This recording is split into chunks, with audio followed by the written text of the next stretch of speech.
Hi there, Nessa from Studyclix here. You're listening to Studyclix Explains, our channel dedicated to bringing you junior cycle and Leaving Cert notes in podcast form. For this podcast, we've teamed up with Laura Daly, an expert teacher who's going to take you through everything you need to know about the poet Paula Meehan and her poems that are on the Leaving Cert English syllabus. So without further ado, the next voice you're going to hear is Laura's. Enjoy!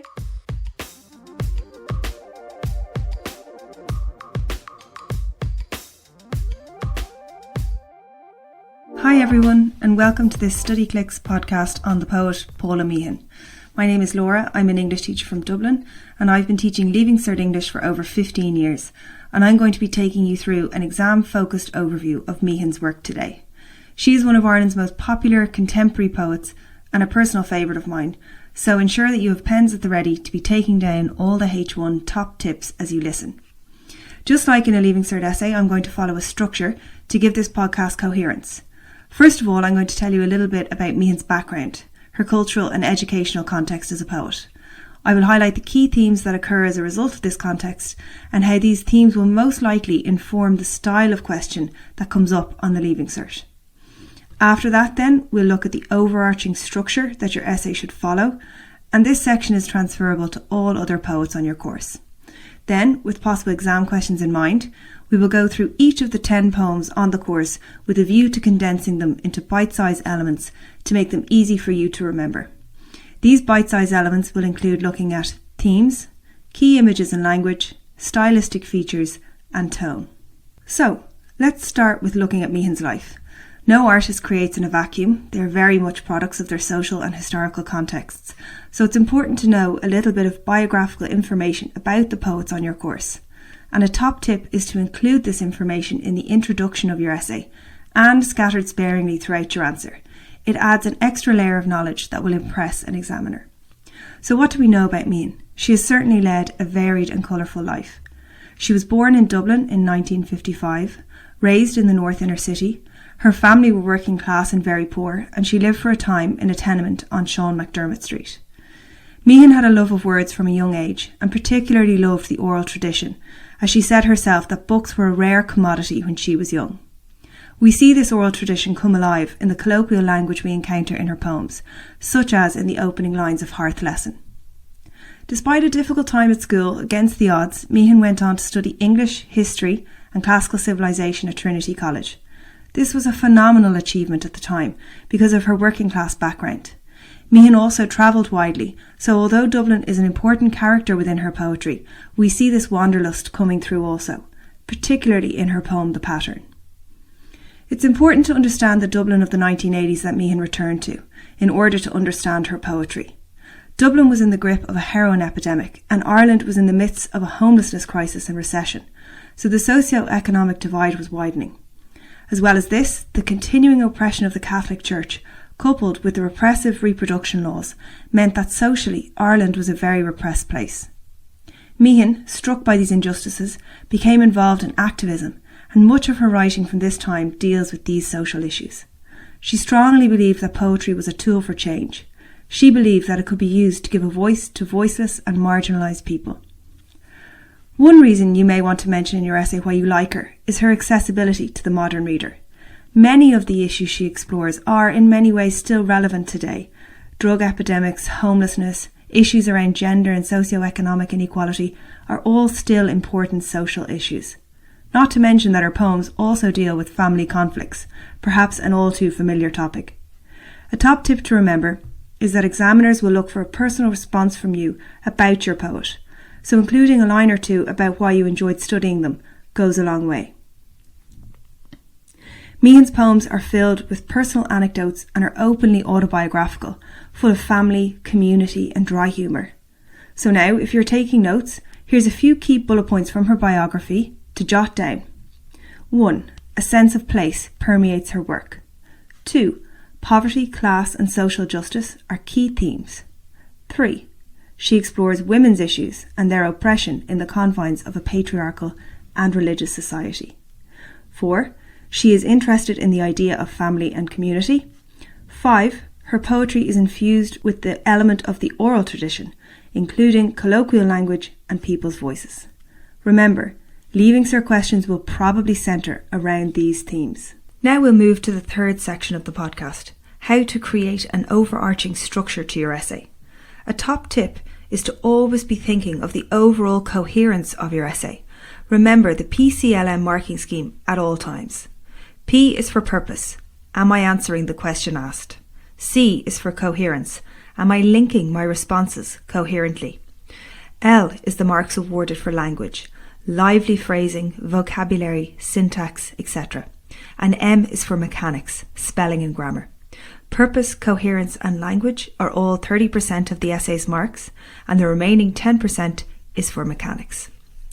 When you're approaching your individual analysis of the poems in your Leaving Cert essay, a good visual to have in your mind's eye is an inverted triangle. What I mean by this is that you will move in your discussion from a broad overview of the poem to a more focused analysis of the imagery and techniques, and finally you will be focusing on specific words and language of importance in the poem. This analysis is a subtle drilling down that always begins with an overview.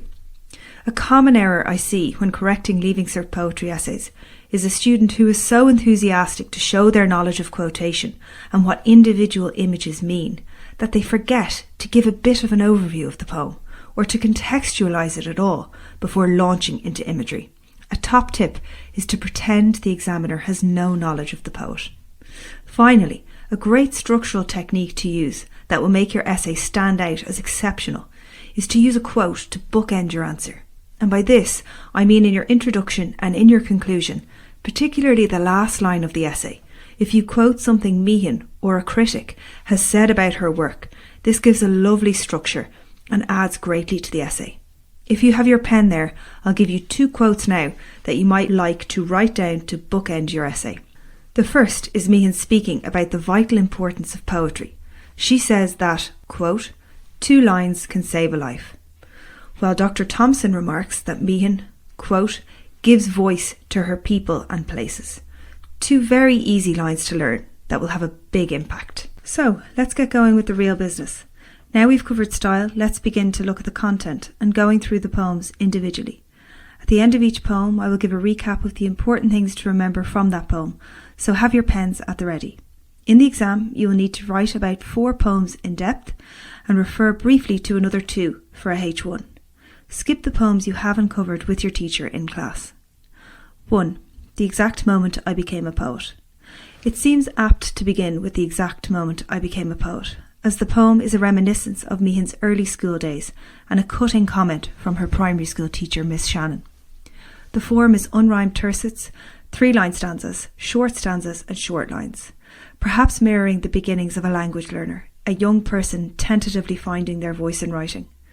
There is also a lot of enjambment in the poem, illustrating that the poem is almost like a stream of consciousness because it is a memory.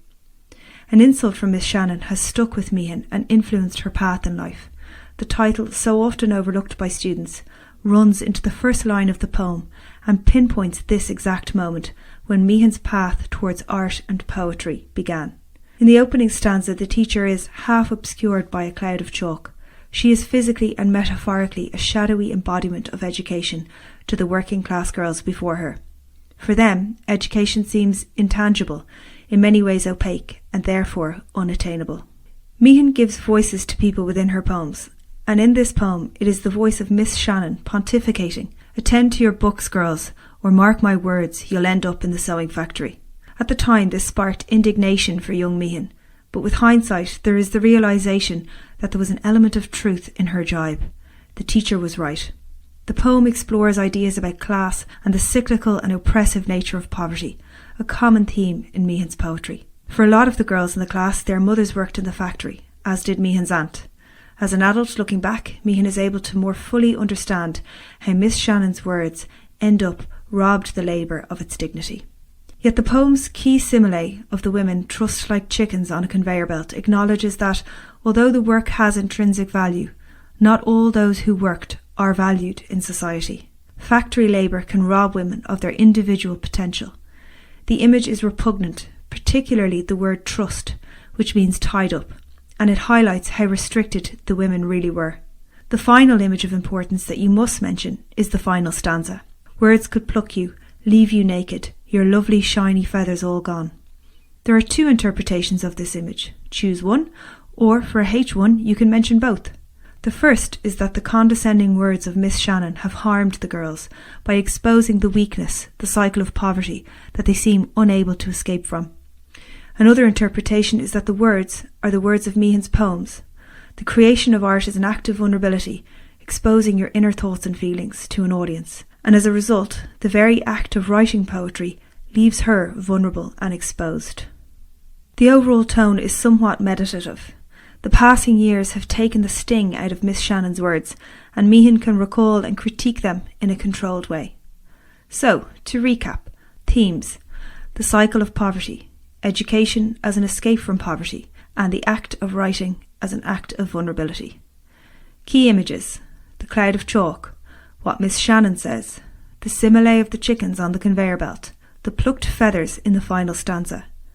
Stylistic features: enjambment, Miss Shannon's voice.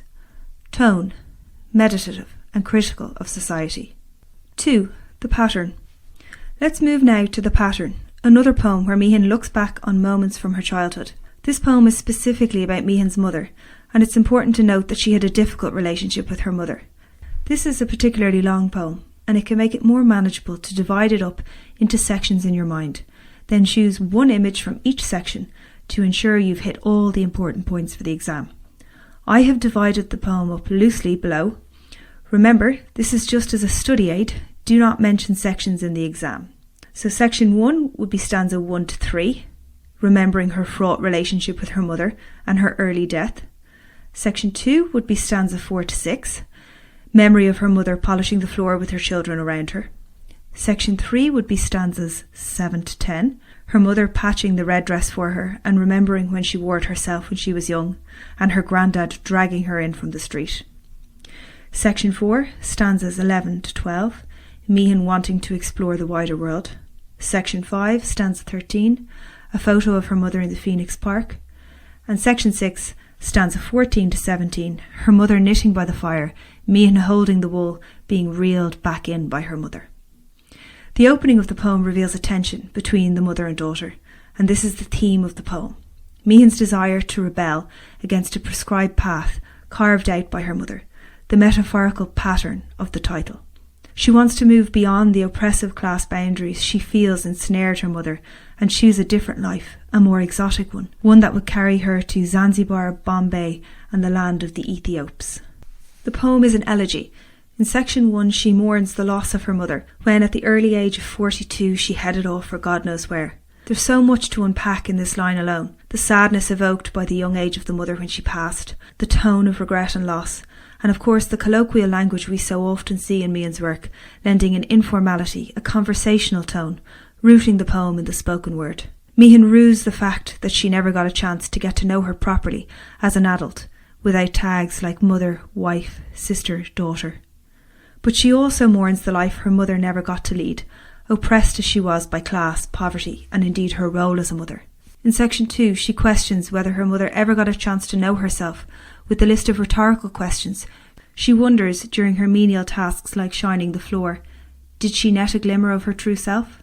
There is a startling image that one of the few things Meehan inherited from her mother was the sting of her hand across my face in one of our wars. The word wars here illustrating the truly combative and violent nature of their arguments, a generational violence that has an almost casual nature to it. This is seen later in the poem in section 3, when the grandfather dragged the mother in by the hair for secretly meeting Meehan's father. He shoved my whole head under the kitchen tap, scrubbed every spick of lipstick and mascara off my face. The direct speech used in the poem, a common trope of Meehan's, brings the mother's voice and her personality to life. In the 4th section, the key imagery lies in the pattern Meehan is making for herself, beyond the domestic scene of the mother. She was sizing up the world beyond our flat, patch by patch. She is breaking the pattern by creating a new one. In the 5th section, the image of the photo of her mother on a bench in the Phoenix Park is important, because in the photo it seems as if she had been born to formal gardens. This idea that the mother had so much unrealised potential haunts Meehan, as well as her mother, who seems wrapped entirely in her own shadow, the world beyond her already a dream, already lost. The tone of sadness here evokes great pity in the reader. The final section of the poem juxtaposes perfectly the two contrasting personalities of mother and daughter. Once again, colour is important. Her mother favoured sensible shades, moss green, mustard, beige, while Meehan dreamt of a robe of colour. The fireplace, another recurring image in Meehan's poems, becomes a place where the mother unsuccessfully tries to tame her daughter's wild spirit. Meehan uses playful similes to capture this contest of wills. As her mother knits and young Meehan plays with the wool, her mother drags her back down. Flew like a fish in the pools of pulsing light, she'd reel me firmly home. The final lines are the crux of the entire poem and should always be quoted in the exam. One of these days I must teach you to follow a pattern. She gives her mother the final words of the poem, but she didn't obey them. The tone changes throughout the poem, but mostly it is a poem of regret. Regret that her mother had such a hard life and that they never got to know each other properly. So, to recap, themes: mother-daughter relationships, carving out your own path in life, not simply following a restrictive pattern from the past. Key images: the sting of the mother's hand, the rhetorical question, did she net a glimmer of her true self? The granddad pulling the mother's hair, mending the red dress, a symbol of poverty and an act of love, the exotic lands, the photo in the Phoenix Park, mother knitting by the fire, daughter at her feet. Stylistic features: the mother's voice, tone, regret. 3. Hearth lesson. The next poem, Hearth Lesson, like many of Meehan's poems, is rooted in a place. In the opening stanzas we are placed in Sean McDermott Street, and the colloquial phrases, money to burn, burning a hole in your pocket, act as a catalyst to bring Meehan back to her childhood and to the trauma of her parents arguing. She uses Zeus and Hera, the king and queen of the gods, as a sort of tongue-in-cheek metaphor for her ordinary parents. The imagery draws on Meehan's knowledge of the Greek gods from her time studying classical civilization at Trinity. And yet, there may be an earnestness in the imagery too. Hearth Lesson is an exploration of family discord through the eyes of a child. And to a young child, parents can often seem godlike, in that in a home they wield the most power and they also dictate the overriding mood and atmosphere of a home. The hearth, usually a place of warmth, becomes the battleground in the flat, where Zeus and Hera battle it out. The classical allusion is replaced with the language of gambling, as the parents trade insults and accusations. She'll see his fancy man and raise him Cosmos snooker hole. The father accuses the mother of adultery. The mother accuses the father of being absent and gambling all their money away. In sharp contrast with the earlier grandiose imagery of Zeus and Hera, Meehan describes herself in the quirky metaphor, I'm net, umpire and court, as she sits in the middle of this argument, not fully understanding. Most balls are lobbed over my head, but understanding the root cause. Marital discord and the effects of poverty and relationships are the key themes of this lively poem. Even then I can tell it was money, or the lack of it day after day, at the root of the bitter words. The poem concludes with a vivid memory. Meehan's father handed up his wages, only for the mother to throw the lot into the fire. What follows is a beautiful image of the colour. It is important to pay attention to colour in poems. Here, the burning money lends colour to the dismal scene, transforming it. The flames were blue and pink and green, a marvellous sight, an alchemical scene. The flames in the chimney breast are compared to trapped exotic birds, the simile exposing a truth seen also in the pattern, that her mother in particular was trapped by her circumstances. Keep this in mind. You can use this idea to link the two poems, remembering that cohesion in your essay is paramount to achieve a H1. She also has the last astonishing word, another element we see in the pattern, when Meehan uses her mother's voice in direct speech to have the final word. The overwhelming tone in the final stanzas, when the embattled parents seem to have run out of steam, is of resignation. There is no escape from the poverty. Whatever money there is not enough and never will be. They are not Hera and Zeus. The bitterness of their impoverished reality permeates the poem. So, to recap, themes: the cycle of poverty and the impact it has on relationships. Key images and language: Hera and Zeus. The tennis language, the language of gambling, the money burning. Stylistic features: the classical allusions, her parents' voices. Tone: combative, moving to resignation. 4. The statue of the Virgin at Granard speaks. The next poem we're going to look at, The Statue of the Virgin at Granard Speaks, also creates a bitter mood with its dark subject matter. In the exam, it's important to contextualise this poem without tipping the balance too much into a history lesson. As you know, the exam unfortunately is a race against time.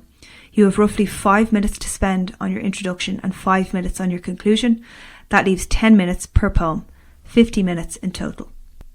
This poem, in a broader sense, deals with the stranglehold that the Catholic Church had on Irish society, to the detriment of women in this society.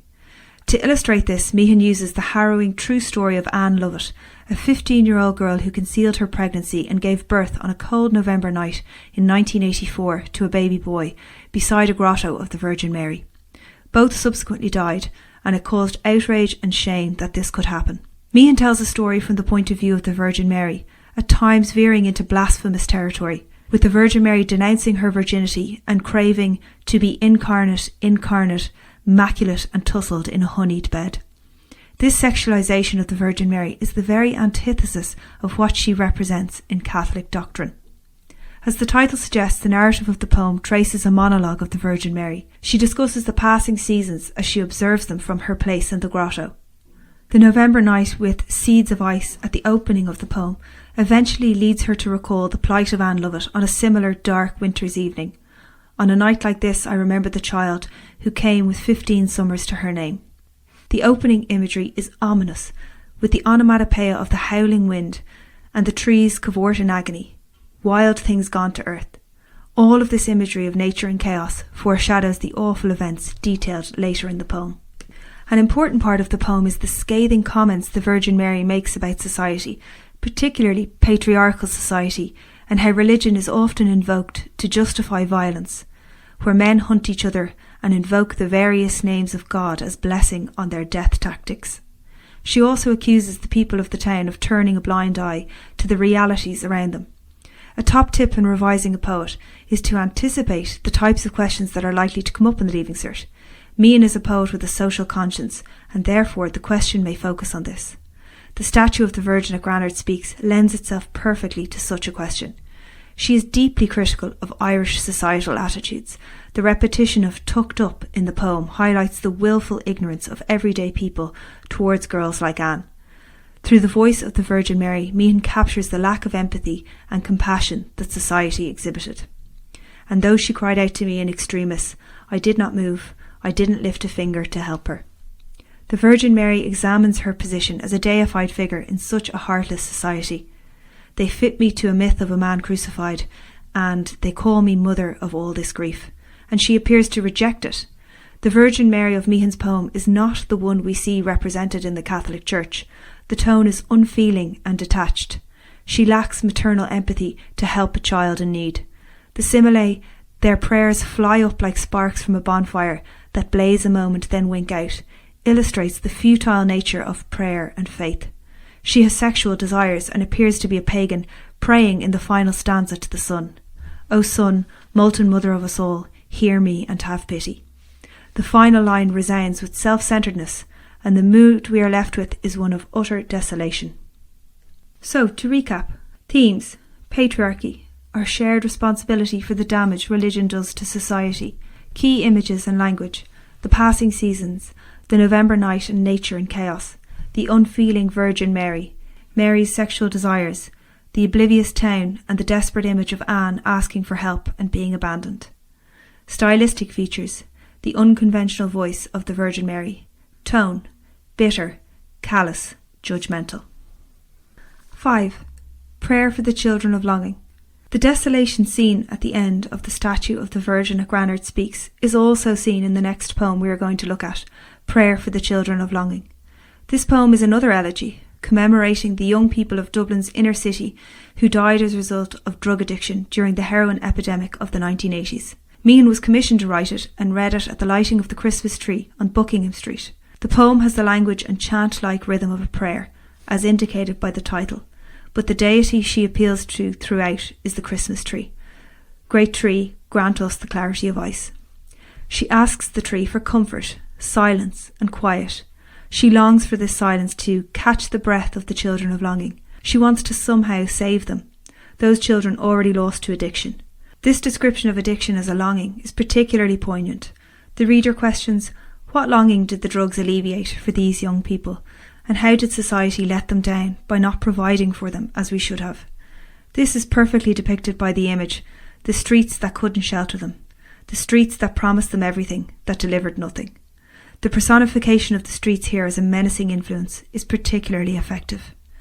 The short, sharp images depicting the savage nature of addiction is chilling in the poem. The scream, the siren.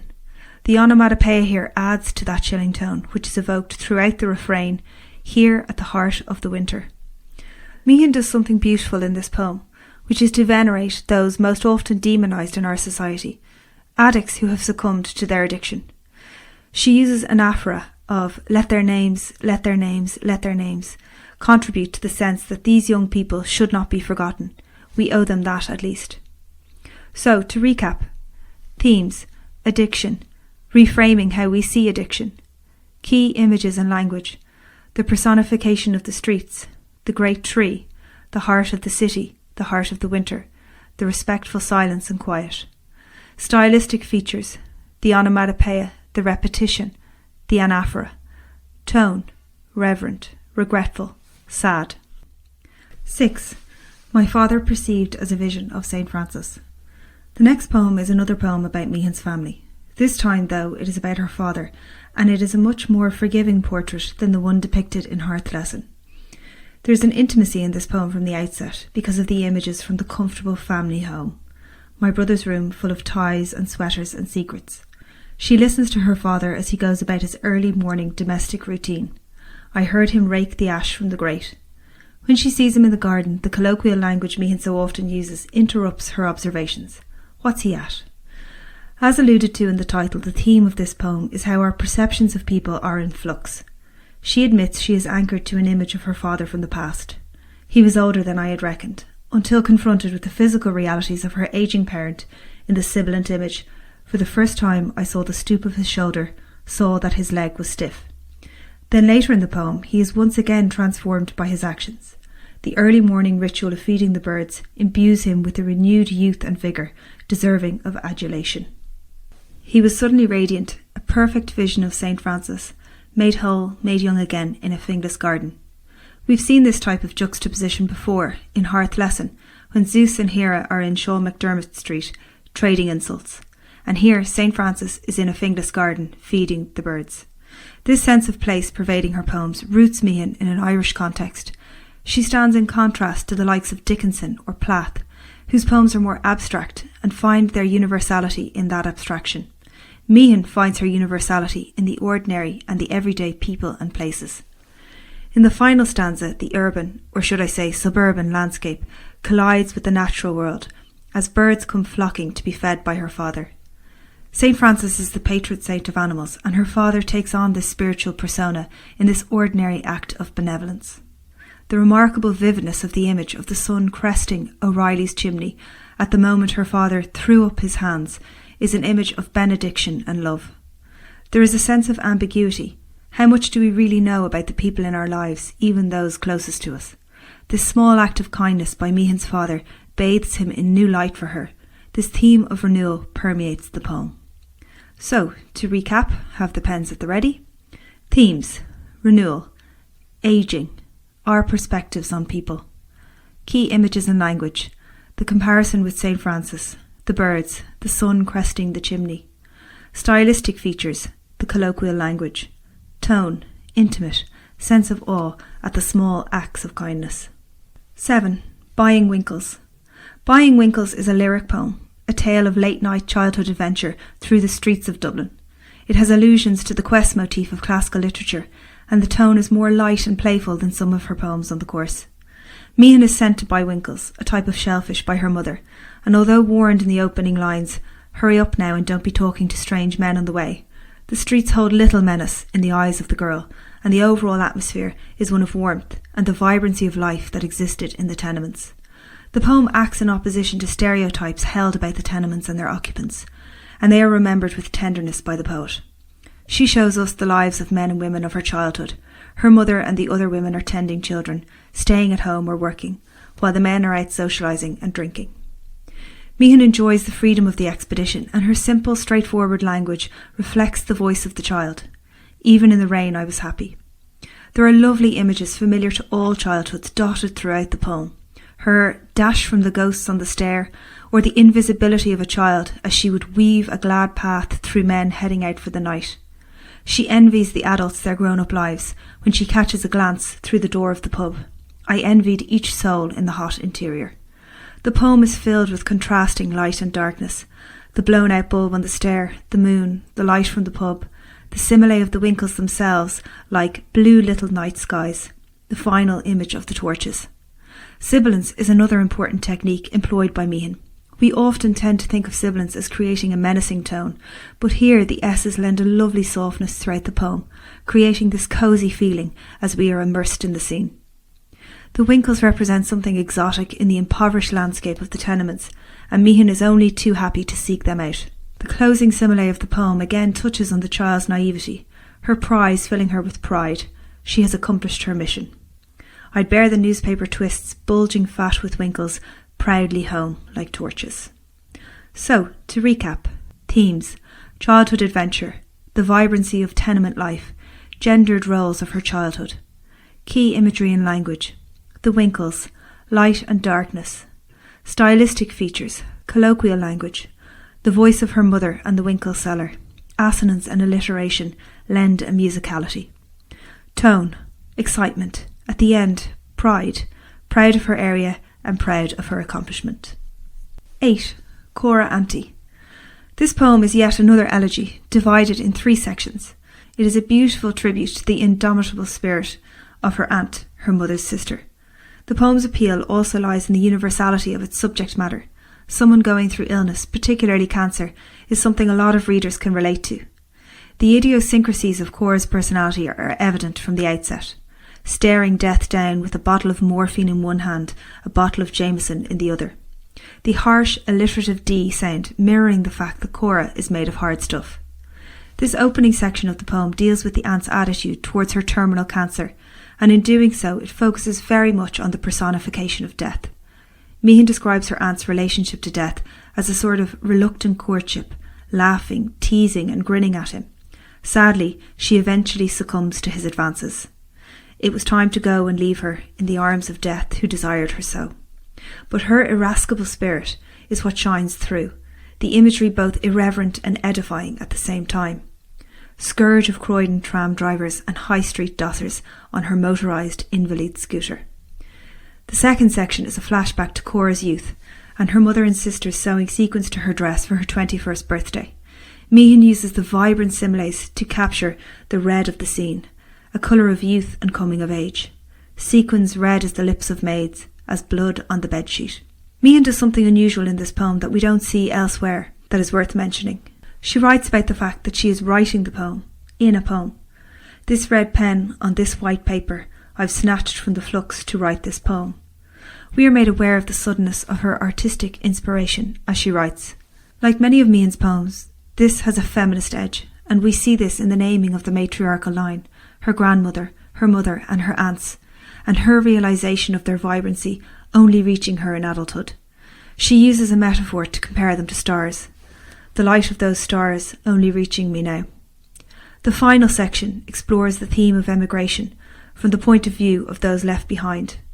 We see the poet has grieved her aunt twice because she left for England shortly after her 21st birthday. The sequins left scattered around the house act like a trail for her, a way to recall her aunt's presence. All that year I hunted sequins in the house. The final image of an emigrant soul is poignant and loving. We empathise with Meehan's loss, a loss keenly relevant to a country with so wide a diaspora. So, to recap, themes: love, emigration, a community of women. Key images and language: personification of death, sequins, the aunt on her motorised scooter.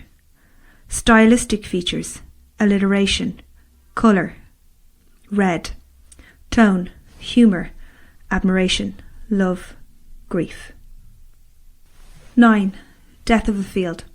Death of a Field is yet another poem with a social commentary, and it is about the loss of green spaces for the development of 44 houses.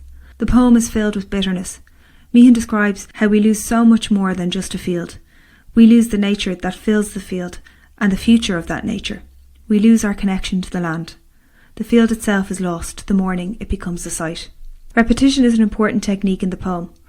The words memory and lost are repeated throughout as the poet tries to capture what she knows will be destroyed. And the memory of the field disappears with its flora. The use of anaphora is another key technique that is important to mention in the exam.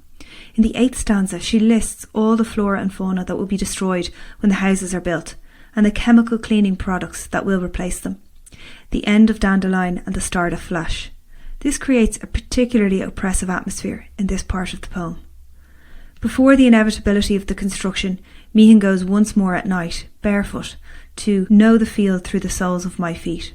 She craves connection with what will soon be lost, that I might possess it or it possess me. The poem is a stark warning to humanity about the natural world and our relationship to it. So, to recap, themes: ecological destruction for human benefit, loss of connection to the land, key images and language, the flora and fauna, the familiar brand names, memory and loss, stylistic features, anaphora, the contrast between nature and the chemicals, repetition, tone, despair, bitterness, grief. 10. Them Ducks Died for Ireland. The final poem in the course is the sonnet, Them Ducks Died for Ireland, and it is a meditation on those whom history has forgotten. The irreverent epigraph serves as a reminder that many were sacrificed during the 1916 Easter Rising. The poem opens with an image of startling beauty.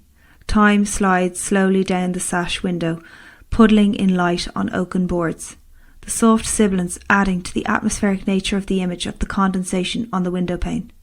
The metaphor of St. Stephen's Green as a great lung exhaling, and the enjambment throughout lends to the slow meditative atmosphere as Meehan is reminded of the smoke and fire during the Rising. She explores how the passing of time means we can now remember those overlooked during the conflict. When we've licked the wounds of history, wounds of war, we'll salute the stretcher bearer, the nurse in white, the ones who picked up the pieces, who endure. Her final image is that the breath mark on the window pane is perhaps as fragile as our statues commemorating heroes in bronze and stone. So, to recap, themes: commemoration, war, passing time and changing perspectives, key images and language, the green, the nurse, the window pane, the statues in bronze and stone, stylistic features, compound or portmanteau words, blood price, moonset, enjambment, sonnet. Conclusion. Now we've recapped all of the poems, a final tip about preparing for the poetry section, which is 12.5% of the overall exam. So, write a sample essay, go over the essay with the highlighter. Any time you see a word of poetic terminology or a quote from the poet, highlight it. By poetic terminology, I mean theme, image, simile, metaphor, personification, all the sound techniques, alliteration, assonance, sibilance, onomatopoeia, or words like hyperbole, contrast, etc. If your essay is covered in highlighter, you are on track for a H1. So, to conclude, Meehan is a fantastic poet, relatable, accessible, yet full of depth. Her sense of social justice, her colloquial voice, her naming of places all contribute to poems brimming with vibrancy and relevance. I hope you've enjoyed the podcast and this recap of Meehan, and best of luck in the exam.